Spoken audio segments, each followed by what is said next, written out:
Aluminium packing ఆరోగ్యానికి చేటు. ఇలా కూడా ఫుడ్ పాయిజన్‌కి గురవుతాం. Hi! Welcome to MV stock. నేను మీ మధు. బిజీ లైఫ్ కారణంగా చాలామంది హోటల్ ఫుడ్స్‌పై ఆధారపడుతున్నారు. ఆర్డర్ ఇస్తే వితిన్ మినిట్స్ ఫుడ్ డెలివరీ చేసే వ్యవస్థలు అందుబాటులోకొచ్చాయి. దీంతో టైం సేవ్ అవుతుందన్న ఉద్దేశంతో వీటిని ప్రిఫర్ చేసేవారి సంఖ్య పెరిగింది. ఇంతవరకు ఓకే. కానీ తమకి తెస్తున్న ఫుడ్ దేనిలో ప్యాక్ చేసి ఇస్తున్నారు అన్నదే అసలు ప్రశ్న. Most of the time aluminium foils వాడుతున్నారు. కొన్నిసార్లు అల్యూమినియం కోటింగ్ ఉన్న బాక్సులు, కవర్లు ఉపయోగిస్తున్నారు.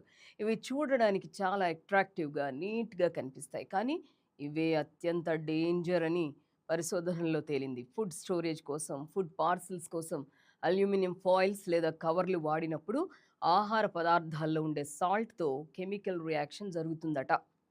ఫాయిల్స్‌లోని కణాలు ఫుడ్‌లో కలుస్తాయట. అందుకే ఫుడ్ పాయిజన్ అవుతుందన్న మాట.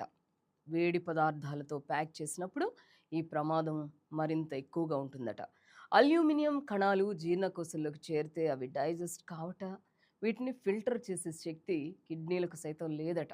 దీంతో ఇవి అంతర్గత అవయవాల్లోకి చేరి వాటి ఫంక్షనింగ్‌ని దెబ్బతీస్తున్నాయట. అధిక మోతాదులో అల్యూమినియం కణాలు శరీరంలోకి చేరినప్పుడు నర్వస్ ప్రాబ్లమ్ రావచ్చని డాక్టర్లు చెప్తున్నారు. అల్జీమర్స్ వంటి తీవ్ర సమస్యలు కూడా గురి కావచ్చని కొన్ని అధ్యయనాల్లో తేలిందట. వీటి వల్ల పక్షవాతం కూడా వచ్చే అవకాశం ఉందని, ఈస్ట్రోజన్ వంటి హార్మోన్లపై తీవ్ర ప్రభావం పడుతుందని వైద్య నిపుణులు అంటున్నారు. ముఖ్యంగా మహిళల్లో మెన్స్ట్రువల్ సర్కిల్‌ని ఈ కణాలు దెబ్బతీస్తున్నాయని కూడా హెచ్చరిస్తున్నారు. అందువల్ల ఫుడ్ పార్సెల్స్ కోసం అల్యూమినియం ఫాయిల్స్, అల్యూమినియం కోటింగ్ ఉన్న కవర్లు, బాక్సులు వాడవద్దని సీరియస్‌గా ప్రచారం చేపట్టాలి. ప్రజల్లోనూ చైతన్యం రావాలి. ప్రభుత్వాల దృష్టికి తీసుకెళ్ళాలి.